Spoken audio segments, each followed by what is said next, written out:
नीले ड्रम का नाम सुनते ही लोग चौंक पड़ते हैं। सोशल मीडिया में तो तमाम तरह के मीम्स और रील्स बन रहे हैं। हमीरपुर में एक शादी के दौरान दूल्हा और दुल्हन को गिफ्ट में नीला ड्रम दे दिया गया।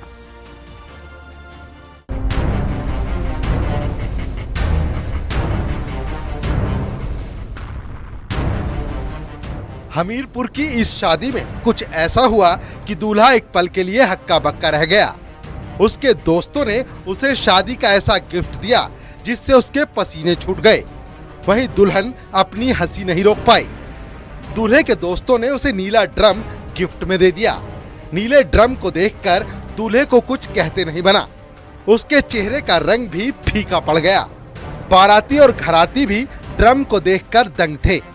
वहीं दूल्हे के दोस्तों ने उसे न घबराने की नसीहत और दाम्पत्य जीवन की खुशहाली की शुभकामनाएं दी। इसके बाद दूल्हा भी हल्के मूड में नजर आया।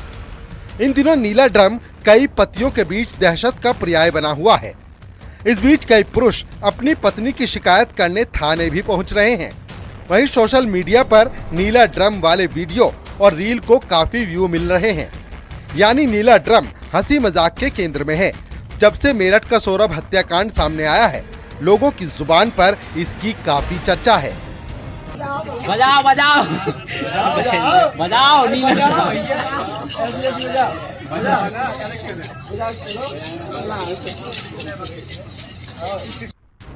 हमीरपुर के राठ कस्बे के एक मैरिज गार्डन में शादी समारोह रखा गया था।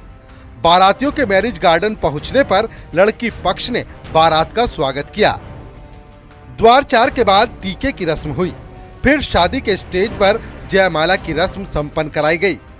दूल्हा दुल्हन के साथ लोगों ने तस्वीरें भी खिंचाई। इसी बीच दूल्हे के कुछ दोस्त पहुंचे और नीला ड्रम भेंट कर दिया। जहां कुछ लोग हैरान थे तो कुछ ठहाके लगाने लगे। शादी का ये वीडियो सोशल मीडिया पर भी खूब वायरल हो रहा है।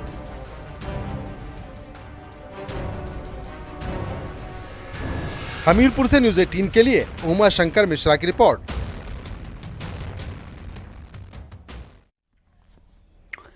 हस्तिनापुर का इतिहास महाभारत काल से जुड़ा है, जिसके कायाकल्प के लिए सरकार लगातार काम कर रही है। घोषणाओं का अमल होना भी शुरू हो चुका है, जिससे आने वाले समय में पर्यटकों को यहां पर एक नया अनुभव मिलने वाला है।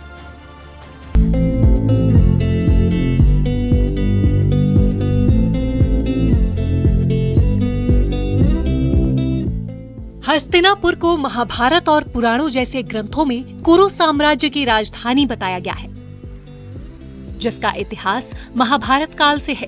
मेरठ से 40 किलोमीटर दूर हस्तिनापुर गंगा के दाहिने किनारे पर है। सरकार की तरफ से हस्तिनापुर को अलग पहचान दिलाने के लिए तमाम घोषणाएं हुई हैं, जिन पर अब अमल होना भी शुरू हो गया है। पहले टूरिस्ट हस्तिनापुर आते थे तो निराश होकर लौटते थे, क्योंकि यहाँ पर उनके लिए उतनी सुविधाएं नहीं थी। लेकिन अब भारतीय पुरातत्व सर्वेक्षण यानी ASI की तरफ से हस्तिनापुर के पांडव किले के पास कई कार्य कराए गए हैं, जिससे यहाँ आने वाले पर्यटक को अलग ही अनुभव मिलेगा। हस्तिनापुर में भी बीते दिनों उत्खनन कार्य हुआ था। 1952 में भी उत्खनन कार्य हुआ था। तमाम फाइंडिंग्स यहाँ पर मिली थी। अब हस्तिनापुर में यूटिलिटीज पर ASI की टीम फोकस्ड है और टूरिस्ट के लिए बेहतर प्रबंध कर रही है। पूरा जंगल झाड़ जंगल था वहाँ पे। तो हमने ये प्लान किया कि जो एक्सेस था उसका प्रॉपर नहीं था, तो हमने एक उसको नया रास्ता जैन टेम्पल के बगल से एक नया रास्ता घुमा के साइड का पाथवे बनाया up to that Raghunath temple. तो उससे क्या हुआ कि दोनों तरफ का जो लो लाइंग एरिया था उसमें गार्डन डेवलप किया हमने उसमें पाथवे के दोनों तरफ लाइट्स का भी अरेंजमेंट किया है। और वहाँ पे एक मेडिवल स्ट्रक्चर था जो कि बहुत जीर्ण शीर्ण अवस्था में था, तो उसका कंजर्वेशन किया। साल 2020 में सरकार ने हस्तिनापुर को आइकॉनिक साइट घोषित किया।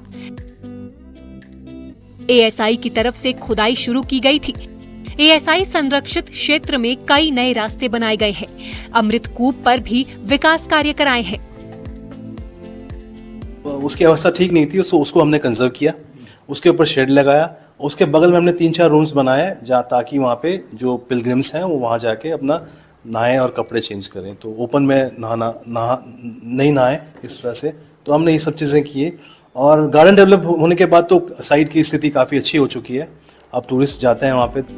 बीते कई महीनों से हस्तिनापुर के कायाकल्प को लेकर काम चल रहा है और आने वाले दिनों में हस्तिनापुर की छटा और निराली होने का भी दावा है। मेरठ से न्यूज़ 18 के लिए उमेश श्रीवास्तव की रिपोर्ट। दिल्ली के मुस्तफाबाद में आधी रात को बड़ा हादसा हुआ। 4 मंजिला इमारत के गिरने से कोहराम मच गया और हादसे के बाद एनडीआरएफ, फायर ब्रिगेड और दिल्ली पुलिस की टीम रेस्क्यू ऑपरेशन में जुटी। हादसे में मृतकों की संख्या 11 हो गई।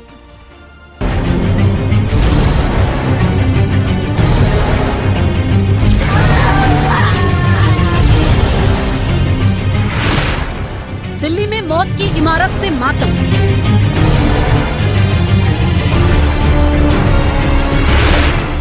मुस्तफाबाद में आधी रात को चीख पुकार।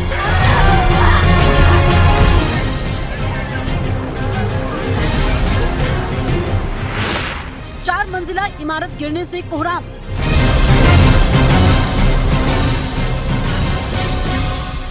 इस 10 सेकंड के शॉट्स ने दिल्ली के मुस्तफाबाद को हिलाकर रख दिया।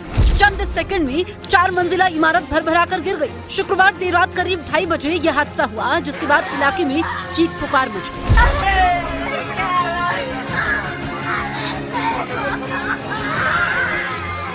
सुबह की ये वो तस्वीर है जो रात हुए हादसे के बाद आई। 4 मंजिला इमारत पूरी तरह मिट्टी में मिल गई।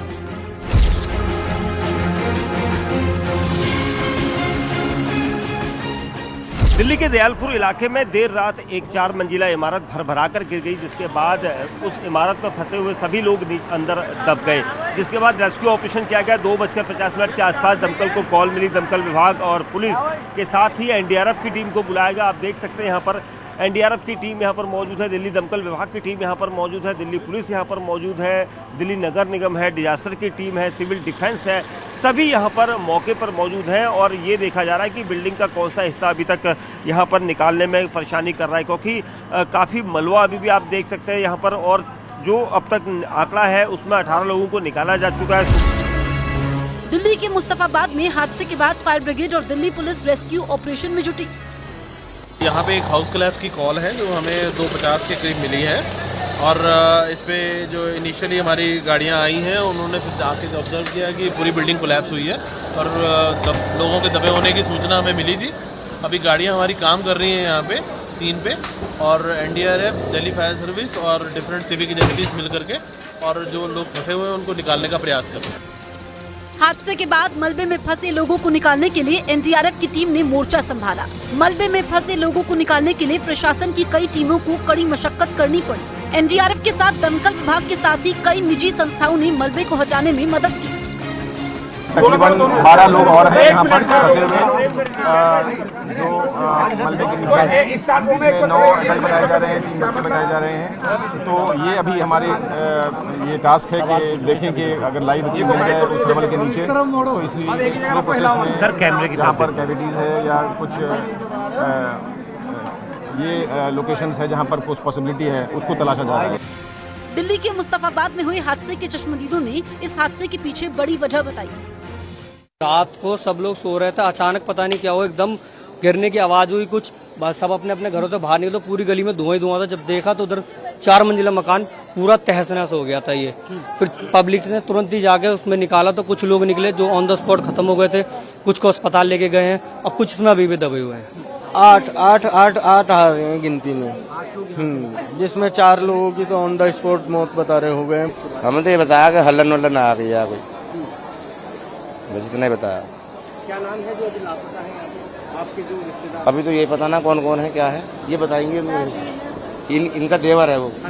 तहसीन, जीनत, नाजिम और नाजिम की बहू, बच्चे हैं, पोते पोते हैं। ये आपके रिश्तेदार हैं? देवर है मेरा, पोती पोते और देवर है सभी, किसी कोई नजर नहीं आया। दिल्ली में 4 मंजिला इमारत गिरने से बड़ा हादसा हो गया। मलबे में कई लोगों के फंसे होने की आशंका जताई गई, जबकि मौतें भी हुई। रात को 2:30 बजे का है जो बिल्डिंग गिरी है। 4 माला बिल्डिंग थी ये, तो ये बिल्डिंग जो गिरी है 2:30 बजे गिरी है, तकरीबन 2:30 से लेकर 3 बजे तक।